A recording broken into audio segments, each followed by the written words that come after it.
Fala aí, pessoal, sejam muito bem-vindos a mais um vídeo aqui no meu canal do YouTube. Gente, hoje eu quero trazer aqui mais um episódio daquela série que a gente faz aqui, trazendo análise da carteira dos membros aqui do meu canal. É um dos benefícios da comunidade aqui do canal, fora você ter os vídeos, as lives, a planilha de preço-teto, o grupo no Telegram, você tem várias coisas aí por R$ 20 por mês. E aí alguns membros, né, não todos, não é uma obrigação, você pode colocar a sua carteira e mandar para mim e eu faço aqui um vídeo dando as minhas considerações dos ativos que você escolhe, de como que tá a sua carteira. Lembrando, são considerações, minha opinião. Não é para você necessariamente fazer o que eu tô falando aqui, tá? É para você ver com informação extra. E aí, quanto mais informação você tem, quanto mais opinião, melhor você investe. Pelo menos é assim que eu acredito, é assim que tem me ajudado bastante, inclusive, na minha própria carteira. Então, deixa seu like, se inscreva aqui no canal, espero que você aproveite. E olha só, vou ler para vocês aqui. Recebi a carteira do Patrick, tá? Ele falou assim, ó, comecei na bolsa em 2020, influenciado por um amigo. No início, eu investi pouco para sentir o mercado, mas sem muito conhecimento. Acabava seguindo muita recomendação alheia e contando com a sorte do que com a estratégia, o que é muito ruim. Lembra que eu sempre falo, né? Quem conta com a sorte, uma hora dá de cara com o azar. Em 2023, decidi estudar e focar em ações previdenciárias, que hoje, que hoje é a minha principal estratégia. Também tinha um pouco de fundo imobiliário, mas como era uma posição pequena, eu acabei vendendo para reforçar as minhas ações, o que eu acho bastante inteligente, para ser sincero. Além disso, em 2021, comprei algumas criptos e recentemente voltei a aportar nelas também.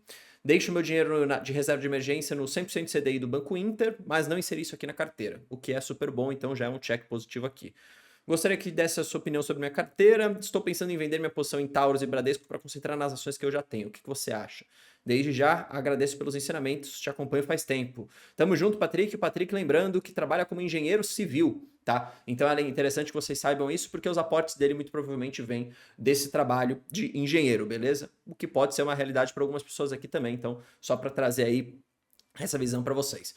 Vamos lá, a carteira do Patrick é o seguinte, uma carteira de R$ 70 mil, tá? Uma carteira que ele começou, como ele falou, né? Lá em 2020, tá? Então foi uma carteira que foi muito pouca coisa em 2020, como ele aqui a gente já vê. E aí, eu diria que de 2 anos para cá, 2, 3 anos para cá, foi quando a gente viu a carteira dele começar a ser um foco maior aqui. Provavelmente ele ganhou mais dinheiro, conseguiu aportar mais, e olha só o crescimento aqui de valor aplicado, tá? Então acho que isso aqui é interessante, mostra que ele está muito bem direcionado para estratégia, né? Porque não adianta nada você querer uma estratégia previdenciária se você, por exemplo, vive assim, ó. Tá vendo? Sem aportar. É importante que você veja um crescimento exponencial dos seus aportes. Eu não estou nem falando do ganho de capital, tá? Eu tô falando do aporte. Porque o aporte é importante no começo da sua carteira. Muito importante. 90% ações hoje, praticamente, cripto e um pouco de exposição internacional, o que eu gosto bastante também. Lembrando, acho que é importante, não precisa ter pressa, tá? Mas eu acho que é muito importante, isso ajuda você a construir um portfólio bem diversificado, que te ajuda e te tranquiliza, tá? Vamos lá, 11 ações, tá? 11 empresas diferentes aqui. Como ele falou, ele tá a fim de vender 2 posições da carteira, então ele voltaria para 9. Eu, sinceramente, acho muito bom, tá? 11 ativos aqui, eu acho que ainda um número dentro do que eu acho aceitável, né? Eu lembro que eu sempre gosto de ter no máximo 12, porque eu entendo isso. De onde eu tiro isso, né, pessoal? Eu entendo que se eu tiver 12 empresas, eu tenho capacidade hoje, no meu dia, de analisar essas 12 empresas. Você entende? Mais do que isso, eu acabo achando que fica difícil. Como que eu tirei isso da minha cabeça, tá? Muito olhando os trabalhos dos analistas. Então, às vezes eu vejo analistas que cobrem ali 12 a 15 empresas. Os caras fazem isso todos os dias, 24 horas por dia praticamente. Nunca vi um analista que cobre 30, 35 empresas. Acho que não tem nem como. Então eu tiro meio daí essa regra. Tá? O Barsi fala muito dos 12, mas não é muito nessa perspectiva, é que ele diz que com 12 empresas você conseguiria compor uma ação, né, que pague aí mensalmente dividendos para você, uma carteira que pague mensalmente dividendos com você, com 12 empresas diferentes, mas não precisa necessariamente de 12, porque tem empresas que pagam mais vezes por ano, assim por diante. Tá? Então, eu diria que de 3 a 12 é ideal. 3 porque você logo no começo não fica muito concentrado, você mitiga risco específico, tá? Você pega 3 empresas de diferentes setores e vai até 12. Então 11 não seria um problema. Agora, olhando para a composição da sua carteira, o que é importante da gente olhar? Você já tem um banco, tá? Então, setor financeiro, você tem Banco do Brasil, BBSE e Bradesco. É uma posição muito grande no setor financeiro? Na minha opinião, não, tá? Não é que seria assim, das 11 empresas tem 5 no setor financeiro. Então, acho que isso não seria um problema, tá? Agora, quero vender Bradesco, quero vender Taurus para focar na minha carteira e aumentar a minha posição nas que já existem, é uma opção válida. Sempre é uma opção válida. Tem que ver se vai fazer realmente sentido para você.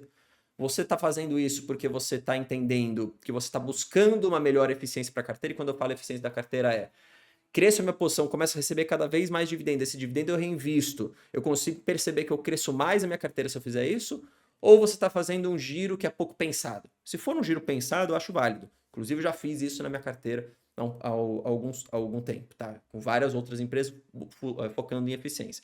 Só que vamos lembrar, não são empresas ruins, tá? Entre Bradesco e Banco do Brasil, claramente eu ficaria com o Banco do Brasil, como eu já falei para vocês. É ruim ter Bradesco na carteira? Não, não é ruim ter Bradesco na carteira. É ruim ter Taurus na carteira? Não é, mas não é uma previdenciária. Tá? Lembra sempre disso. Apesar dela querer pagar dividendos, é extremamente volátil o seu próprio modelo de negócio. Não é à toa o que caiu das ações também. Tá? Então fica com isso na sua mente, porque se você for buscar essas eficiências, é sempre desse tipo. Vai me ajudar a crescer ainda mais a minha carteira? Ou não vai fazer muita cócega, não vai fazer muita diferença, tá? Pensa nisso, ok? Eu não quero dar aqui a minha visão do que eu faria, porque eu não quero te enviesar, tá? Mas pensa nisso. Gosto de Banco do Brasil com a maior posição, gosto também da sua visão aqui de não ter uma concentração demasiada em uma única empresa, então até 25% eu iria, hoje você tem 19%. Gosto de BSE, gosto de Vale. Acho que chama atenção para o seguinte, tá? Você tem aqui Vale com uma posição, a terceira maior posição da sua carteira, com mais de 10%. Cuidado, né? Empresa aqui de commodity, o que eu faria? Tá? Focaria um pouco de aporte aqui nessas outras elétricas que você tem. Focaria, inclusive, os aportes também até mesmo nas empresas, apesar de eu não gostar, né? Não teria, aqui Sanepar não teria Copasa na carteira, mas, de novo, não são empresas ruins, gente, só estou trazendo a minha opinião, tá? Eu tenho essa obrigação de trazer a minha opinião, eu não teria essas duas, mas veja, o que você pode fazer? Direcionar um pouco seus aportes para essas outras empresas que têm margem, tá? Elas têm margem, e aí você acaba por diminuir essa concentração acima de 10 numa empresa de commodity, tá? O que eu vejo de melhor oportunidade entre ISA e Taesa? Eu já falei isso aqui algumas vezes, mas eu ainda vejo oportunidade em ISA, só que eu não quero deixar de você entender o seguinte. Eu acho que tem muita gente não olhando para uma questão ideal de Taesa, inclusive até o convite aqui. Eu fiz esse vídeo para membros há 2 dias atrás, né, falando um pouquinho sobre Taesa. Uma percepção que eu tenho de que o pessoal está deixando muito de lado uma notícia interessante da empresa, tá? Então, se você fosse escolher qual que é uma oportunidade mais óbvia hoje, eu ainda talvez iria em ISA, mas, cara, tem gente descartando Taesa e não acho que seja para descartar. Assista esse vídeo para membros depois. O Patrick é membro aqui do canal, ele vai ter acesso. E você testa, até assiste esse vídeo, assina pelo menos por um mês para você ver esses vídeos, sair todos os dias. Tá? Aqui no final de semana foi um pouco mais complicado, mas de segunda a sexta, com certeza, um vídeo por dia aí para membros do canal, com muita informação extra para sua carteira, tá? Gosto de Petro, não sei por que você compra o Petro 3, tá? Eu compraria Petro 4, para ser bem sincero aqui com você, tá? Gerdau eu gosto, apesar de não ser a oportunidade mais óbvia do momento. Em termos de ativos aqui de empresa, você está muito bem, tá? Só esse ponto de atenção aqui do mais de 10% em Vale. Em termos de criptomoedas, tá? Você tem Bitcoin, Ethereum e Litecoin. Acho que Bitcoin, a maior posição é ideal, né? Bitcoin e Ethereum são talvez as duas maiores. Não dá para a gente ter muito estudo sobre Bitcoin, a verdade é essa. Qual que é o preço justo? Ninguém sabe. Qual que é o preço teto? Também ninguém sabe. O que eu gosto é muito de usar um pouco do que eu conversei com o Fernando Urich lá atrás, né? É muito uma posição estrutural de você ir comprando de pouco em pouco, tá? Então acho que isso é interessante. 8% hoje da sua carteira criptomoedas. Bruno, ficaria no máximo a 5%, tá? Tentaria manter esse 5%. Mas é porque eu conheço pouco, né? Eu sou um cara mais vidrado nas ações da carteira previdenciária. Se para você não tiver problema, tudo bem, mas eu focaria para ter pelo menos 5% no máximo aqui da carteira. Gosto da sua posição internacional com VO e com REIT-O. Lembrando aqui nos REITs, né, os primos dos fundos imobiliários, aqui o nosso foco está em receber dividendos, tá? Então, o O hoje está pagando dólar mais 6% de dividendo, tá? Isso aqui é muito, muito bom. E aí você tem hoje uma margem bastante interessante para comprar a companhia. Então, eu gosto bastante, é o que eu tenho na minha carteira. E VO é aquela posição estrutural também que você vai montando de pouco em pouco, aproveitando as quedas, inclusive, do mercado, tá? Então, ainda é uma porcentagem pequena da sua carteira. Eu diria que bem pouco, tá? Quase 3% da carteira, vamos arredondar aqui.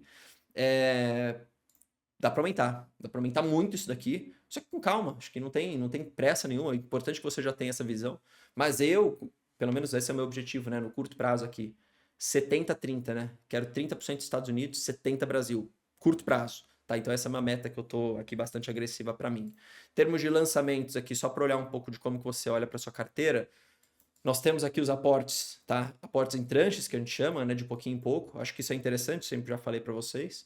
E aí, em termos de proventos, é uma carteira que não tem uma quantidade de grana ainda muito alta, mas se você for olhar, ele em 2024 recebeu 3 mil, em 2025 já recebeu quase igual a 2024. Então é uma carteira que claramente eu diria que vai superar o ano de 2024 em termos aqui de proventos, tá? E é isso que eu foco, isso que eu foco. Olha como foi tendo a evolução da carteira. Quando ele começou e onde ele está, tá? Hoje em dia, com o ano fechado, né? Estamos olhando para o ano fechado. Começou com R$4 de dividendo, recebeu 3,5 mil no ano de 2024. Isso aqui vai crescendo, só tem que ter paciência. Eu já falei, a paciência é uma virtude para o investidor. E o cara que é apressado, ele normalmente toma a decisão errada e acaba até ferrando com a carteira. Beleza? Espero que vocês tenham gostado, tamo junto, até o próximo vídeo. Valeu, falou, fui.